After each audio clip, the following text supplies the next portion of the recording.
Hey everyone, welcome back to my channel. So a very quick video today on how to cut your baby's toenails safely. So the reason why I'm doing this video is because I am a fully qualified podiatrist here in the UK, and I realised that actually not many people are shown when they come out of hospital with the baby how to do little things like this safely. And this could really knock someone's confidence if they're worried about cutting their baby's toenails or their fingernails, and I just thought I'd give this quick video to show you how to do it. So before I actually show you how I cut Aiden's toenails, I'll show you what the tools I use to do so. So these are sort of baby scissors. They've got a nice blunted tip, so just in case you end up poking baby in the hand or the foot whilst you're trying to do it. And I find that these are really good for getting really close up to baby's toenails and being able to snip the corners, and it's just really good for control. And then I've got these baby clippers. They're just really, really small ones. They're not like the big adult ones. And these are really good because if you do it like that, and then you can actually swivel, and then you can cut. And then finally I use, this is just little fine emery boards, and I've got like a pack of them, and you just rip them off when you need to. And these are really good because they're not too coarse to cause any damage to the baby's skin as you're trying to do the corners, or just to try and make them nice and smooth. So as you can see, this is Aiden's little foot. He's a little bit on the wiggly side today, so please excuse me if I have to keep hold of his foot quite firmly. As you can see, his toenails are pretty long. I've left them a little bit longer than usual for the sake of this video.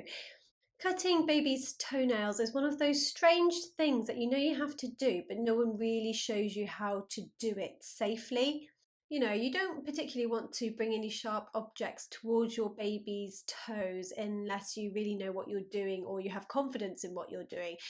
I'm not covering any serious structural issues that you might have with baby's feet, but I will be going over some things that you might want to consider when looking after your baby's feet.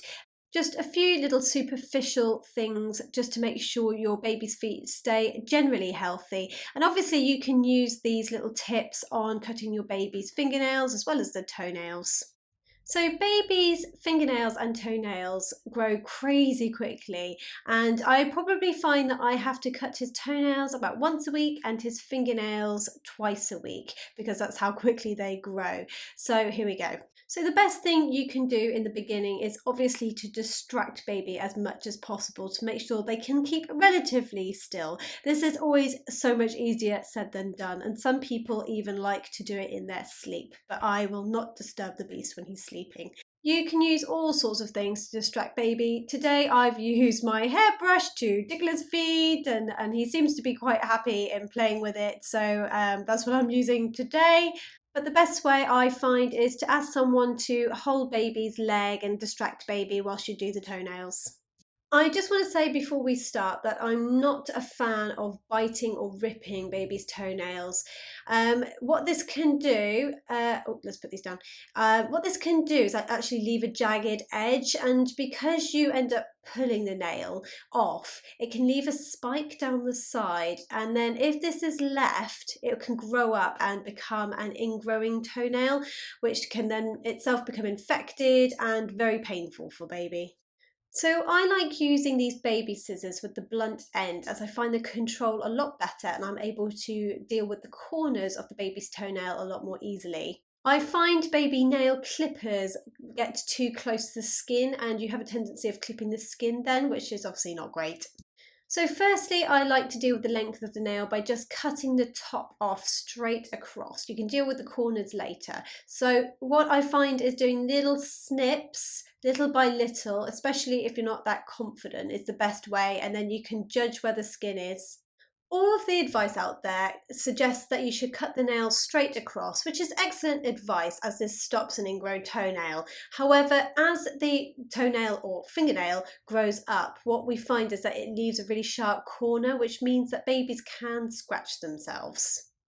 So what I suggest you do is by nipping the corner at a very slight angle, but make sure you don't actually dig down the sides because this is what can leave a spike and cause an ingrown toenail.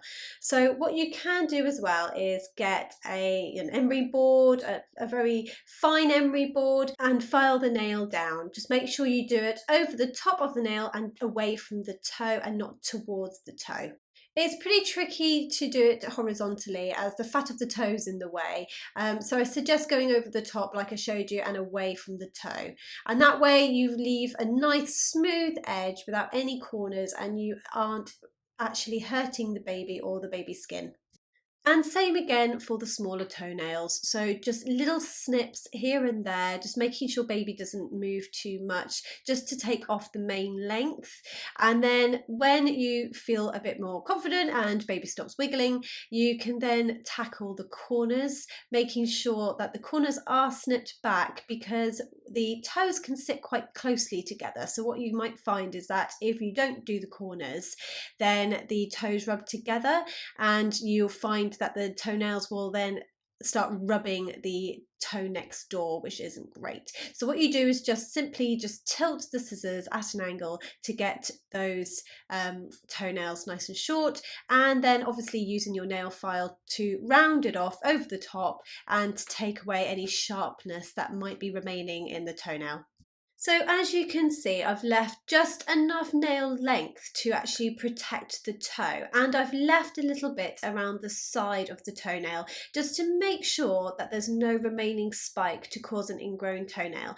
And ingrown toenails are really common in babies as you're often putting them in socks and sleep suits, especially when they're growing so quickly and you don't realise that the sleep suit, it might be a little bit on the small side. So what this might cause is an ingrown toenail by putting pressure on it, but by making sure that the sides are nice and clean and spike free, hopefully you'll then prevent an ingrown toenail from starting in the first place.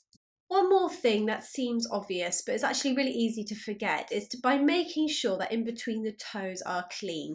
It's amazing how much sock fluff ends up in between the toes, which can then gather up and clump together, and this can then actually cause bacterial infections. So just make sure that the in between the toes are lovely and clean, especially in the bath before putting them to bed. It's pretty unlikely for unmobile babies to get fungal foot conditions at this age, but it's just general good hygiene. They might wiggle quite a lot, bless them, as you're trying to get the sock fluff out, but look at those fuzzy buds, they're so cute. One more thing I'd like to say is that if you've got someone in your household with long hair, it's quite common for hair to actually wrap itself around a baby's toe, and because of the lines on the toe, this could sometimes be difficult to pick up. But what this can do is actually act like a tourniquet and be very painful and actually cause skin damage to the toe itself. So if your baby is really uncomfortable and crying and there is no rhyme or reason why, just make sure you check the toes and the fingers for any hair that might be wrapped around that you haven't realised. Something that might occasionally happen if your child's toenail is often damaged is a fungal infection, which appears as little white dots, little crumbly dots on the baby's nail. Again, this is really rare, but occasionally if the baby shares nail clippers or towels with other people who do have nail fungal infections, you may find that the nail fungal infection can spread. And this can spread onto other nails on the foot if it is just starting with one. But if you do suspect a nail fungal infection in your baby, then I suggest you go and speak to a GP or a registered podiatrist just for a little bit of extra advice. If you suspect a bacterial infection as a result of an ingrown toenail, which presents as redness, heat, swelling, and pus around the area, then I suggest you soak the area in cooled, pre-boiled water with a tablespoonful of salt. So basically your bog standard saline solution.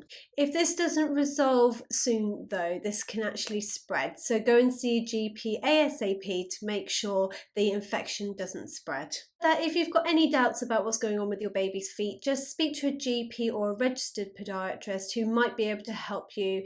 But I hope you found this video useful and please leave a comment below. Thank you. Does that feel better? Yeah?